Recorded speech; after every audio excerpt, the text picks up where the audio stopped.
نحمدہ و نصلی علی رسولہ الکریم اما بعد، نماز جمعہ سے پہلے نوافل کی تعداد مقرر نہیں، جو جتنے چاہے پڑھے، البتہ 2 رکعت تحیۃ المسجد ادا کرنے چاہیے، خواہ خطبہ جمعہ ہی کیوں نہ ہو رہا ہو۔ نماز جمعہ سے پہلے سنت مؤکدہ ادا کرنا حدیث سے ثابت نہیں۔ حضرت ابو ہریرہ رضی اللہ عنہ سے مروی ہے کہ نبی مکرم صلی اللہ علیہ وسلم نے فرمایا، جس نے جمعہ کے دن غسل کیا، پھر مسجد میں آیا اور جتنی نماز اس کے مقدر میں تھی ادا کی، پھر خطبہ ختم ہونے تک خاموش رہا اور امام کے ساتھ فرض نماز ادا کی، اس کے جمعہ سے جمعہ تک گناہ بخش دیے جاتے ہیں اور مزید 3 دن کا فضل عطا کیا جاتا ہے۔ اسے مسلم نے روایت کیا۔ ایام جاہلیت میں ادا نہ کی گئی نمازوں کی قضا یعنی قضائے عمری سنت سے ثابت نہیں۔ نماز فجر کی پہلی 2 سنتیں فرضوں سے پہلے نہ پڑھی جا سکیں تو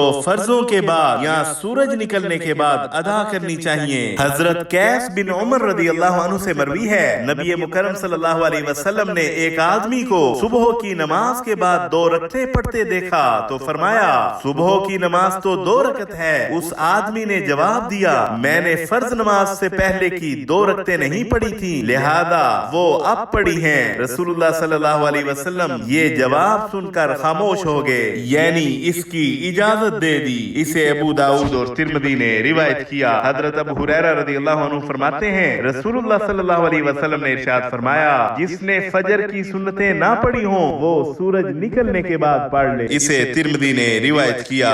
رات کو وتر ادا نہ کیے ہوں تو وہ نماز فجر سے پہلے یا سورج طلوع ہونے کے بعد ادا کیے جا سکتے ہیں۔ حضرت زید بن اسلم رضی اللہ عنہ فرماتے ہیں کہ رسول اللہ صلی اللہ علیہ وسلم نے ارشاد فرمایا، جو وتر پڑھنے کے لیے جاگ نہ سکے وہ صبح ادا کر لے۔ اسے ترمذی نے روایت کیا۔ وصلی اللہ علی النبی الکریم۔